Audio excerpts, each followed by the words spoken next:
Assalamualaikum warahmatullahi wabarakatuh.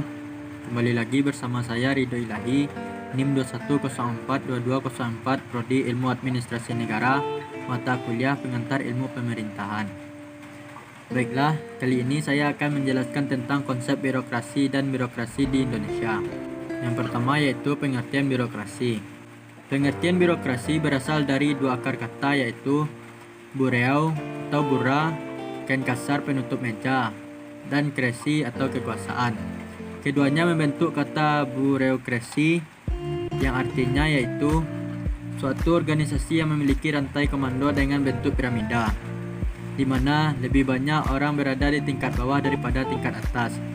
Sistem organisasi ini biasa ditemui pada instansi yang bersifat administratif maupun militer. Jadi birokrasi adalah istilah yang mengacu pada organisasi yang kompleks dengan sistem dan proses berlapis-lapis. Sistem dan prosedur ini dirancang untuk menjaga keseragaman dan kontrol dalam suatu organisasi. Birokrasi menggambarkan metode yang ditetapkan dalam organisasi atau pemerintahan besar. Definisi birokrasi menurut para ahli.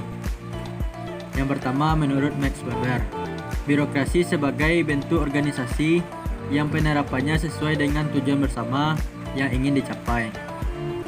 Yang kedua, Fritz Morstein Merz, tipe organisasi yang biasa digunakan pemerintah modern untuk melaksanakan tugas yang sifatnya spesialis.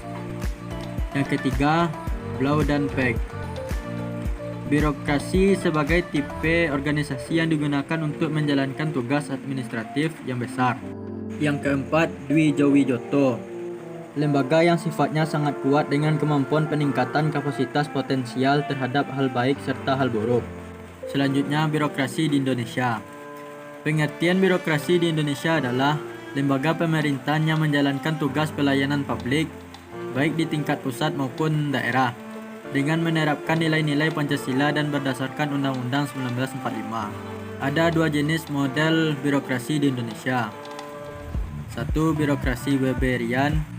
Birokrasi Weberian yaitu konsep birokrasi yang berdasar pada otoritas hukum, bukan pada otoritas tradisional dan otoritas karismatis.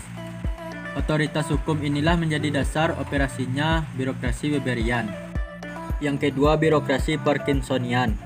Birokrasi ini memiliki ciri-ciri sebagai berikut. 1. Setiap pejabat negara berkeinginan untuk meningkatkan jumlah bawahannya. Dan yang kedua, mereka saling memberi kerja atau yang tidak perlu. Selanjutnya, karakteristik birokrasi di Indonesia. Salah satu karakteristik utama dari birokrasi adalah biasanya digunakan oleh organisasi besar seperti pemerintahan dan sifatnya formal.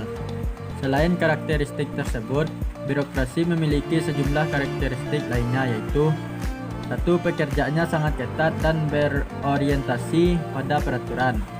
Yang kedua, tugasnya bersifat spesialis atau khusus atau spesifik. Yang ketiga, biasanya bersifat kaku dan sederhana. Yang keempat, penyelenggaraannya dilakukan secara resmi atau formal. Yang kelima, bersifat sentral atau terpusat. Yang keenam, biasanya tidak melanggar ketentuan yang telah disepakati. Yang ketujuh, bentuknya terstruktur, artinya memiliki susunan organisasi yang jelas. Yang kedelapan, taat dan patuh terhadap peraturan atau ketentuan yang ada. Yang kesembilan, adanya kewenangan hierarki secara vertikal. Yang kesepuluh, terkadang prosedur pelayanannya berbelit-belit sehingga menyulitkan proses pengambilan keputusan. Selanjutnya, jenis-jenis birokrasi di Indonesia. Yang pertama, birokrasi pemerintahan umum. Rangkaian organisasi pemerintahan yang menjalankan tugas pemerintahan yang sifatnya umum. Contohnya yaitu pemerintahan daerah. Yang kedua, birokrasi pembangunan. Rangkaian organisasi pemerintahan yang tugasnya lebih spesifik atau khusus.